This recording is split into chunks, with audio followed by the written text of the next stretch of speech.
Nazia ji, city news 24 hour में आपका एक बार फिर से स्वागत है। आज हम लोग बात करेंगे आपसे कि क्यों अचानक से तृणमूल कांग्रेस के एमपी, एमएलए और बड़े बड़े नेता बीजेपी में शामिल हो रहे हैं। बंगाल को ही नहीं पूरे भारत को पता है कि तृणमूल कांग्रेस पार्टी में जिस तरह से सफोकेशन नेताओं को फील हो रहा था, जो एक सफोकेटिव माहौल है, जो एक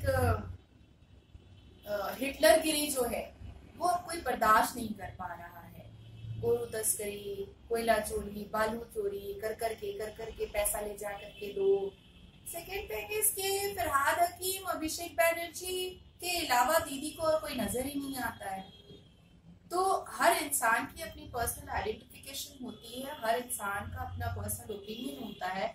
आप जब ग्रास रूट लेवल से पॉलिटिक्स करते हुए आते हो और उसके बाद फिर आपको छोटा दिखाया जाता है, नीचा दिखाया जाता है, आपको वैसे लोगों के सामने नीचा दिखाया जाता है जिसके सामने आपकी क्वालिफिकेशन डिग्री बहुत ज्यादा हो, आपका काम करने का अनुभव बहुत ज्यादा हो, पॉलिटिक्स के बारे में आपकी जानकारी बहुत ज्यादा हो, फिर भी आपको फरहाद हकीम से नीचे सोचना है और नीचे रहना है, तो वो चीजें चुभती है इंसान के अंदर। तो वही एक सबसे बड़ी चीज है कि तृणमूल कांग्रेस पार्टी में जितने भी बड़े लीडर हैं, जितने भी बड़े नेता हैं, इंसल्टेड फीलिंग हो रही थी। वहां पर जिस तरह से एक दबदबा फरहाद हकीम का, अभिषेक बैनर्जी का दीदी ने बना करके दिया है, वो दबदबा अब कोई लीडर, अब कोई भी वहां टीएमसी के नेता बर्दाश्त नहीं कर पा रहे। और क्यों बर्दाश्त करेंगे? क्योंकि ग्रास रूट लेवल से जो लोग काम करके, जिन्होंने तृणमूल कांग्रेस पार्टी बनाई, जिन्होंने दीदी को चीफ मिनिस्टर के चेयर पर बैठाया, उसमें सहयोग सिर्फ फरहाद हकीम का तो नहीं था। वहां पर तो अभिषेक बैनर्जी थे नहीं, उन्होंने तो लाठियां खाई नहीं है, उन्होंने तो गोली बम खाया नहीं है, उन्होंने तो वो सब कुछ झेला नहीं है जो बाकी के लोगों ने झेला है। तो आज अगर उनको इग्नोर किया गया है या उनको गोरू तस्करी पर उतारा जाएगा या उनको बालू चोरी पे उतारा जाएगा, या आप खिदरपुर मटिया बुरुज में जाकर के देखिए, जो गंजान एरिया है, मुसलमान को मुसलमान के हालात पे छोड़ने पर मजबूर किया जाएगा। तो ये सब चीजें हर नेता को, हर लीडर को एक्सेप्टेबल नहीं होता है। यही एक रीजन है। तो अब ऐसे नेता की पश्चिम बंगाल के जनता को जरूरत नहीं है। जनता ने इनको दिखा दिया है बिल्कुल झंडी के अब ये यहाँ से निकले।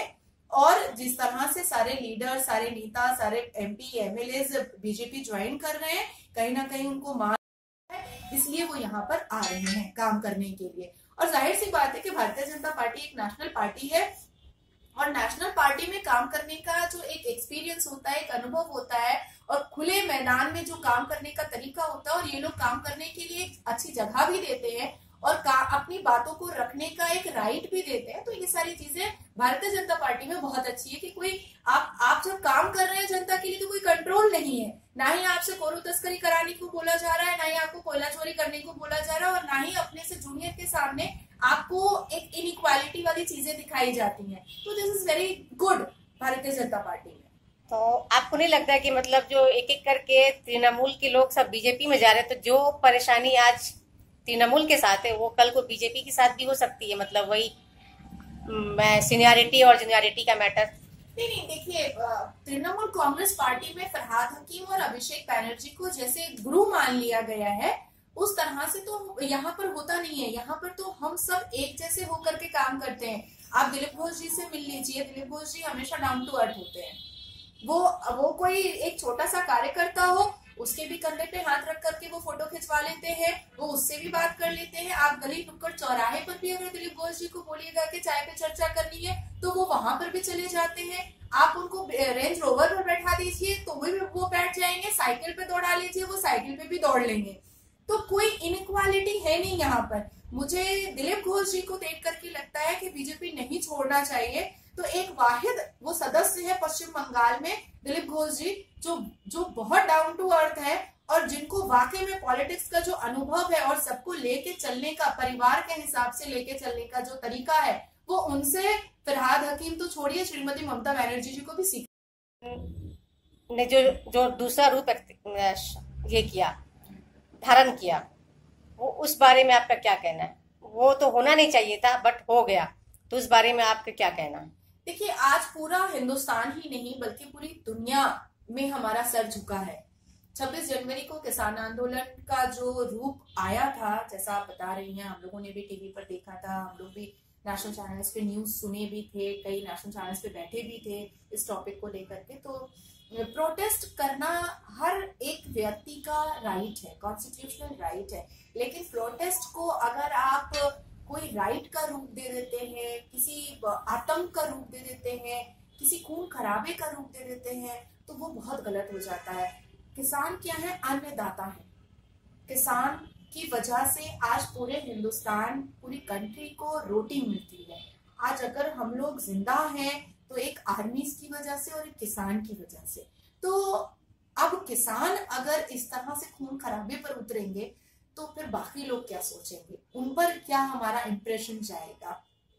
लेकिन सुप्रीम कोर्ट ने भी कई बार बैठने की बात कही, एक कमीशन बनाने की बात कही, सेंट्रल गवर्नमेंट की तरफ से भी बैठने के लिए बार बार बात हुई है। शायद I think as per my knowledge 11-12 बार बैठा भी जा चुका है। तो मुझे ऐसा लगता है कि पीसफुली अगर कुछ लोग जो बिल्स को समझते हैं, जो लॉस को समझते हैं, वो सब मिलकर के बैठे और पीसफुली इसको अगर हैंडल किया जाए तो ज्यादा बेटर। गवर्नमेंट अपना काम कर रही है, गवर्नमेंट को अपना काम करने दीजिए। किसान का अपना एक डिमांड है जो उनको पीसफुली रखने दीजिए। सियासत खेलने की इसमें जरूरत नहीं है। लेकिन अपोजिशन के पास क्योंकि कोई मुद्दा है नहीं, उन्होंने कभी कोई काम किया है नहीं, बेटरमेंट के लिए तो कोई काम किया नहीं है, तो अगर कोई गवर्नमेंट अच्छा काम कर रही है तो अब उनको तो पोक करना है ही है। तो एक मुद्दा मिल गया है जिसमें वो लोग इंटरफेयर कर करके पोक करने की कोशिश कर रहे हैं। बट आई होप, मुझे ऐसा लगता है कि अमित शाह जी और नरेंद्र मोदी जी जो हमारे भारत के प्रधानमंत्री हैं,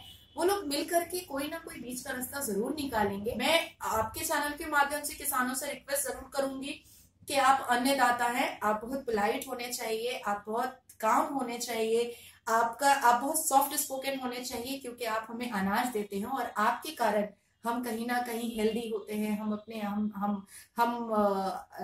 आपको अन्नदाता मानते हैं। तो आपके हाथ में तलवार भाला, आपके हाथ में लाठी गन, ये सारी चीजें अच्छी नहीं लगती है। आपके हाथ में अनाज ही अच्छा लगता है और खेत, हरा भरा खेत ही अच्छा लगता है।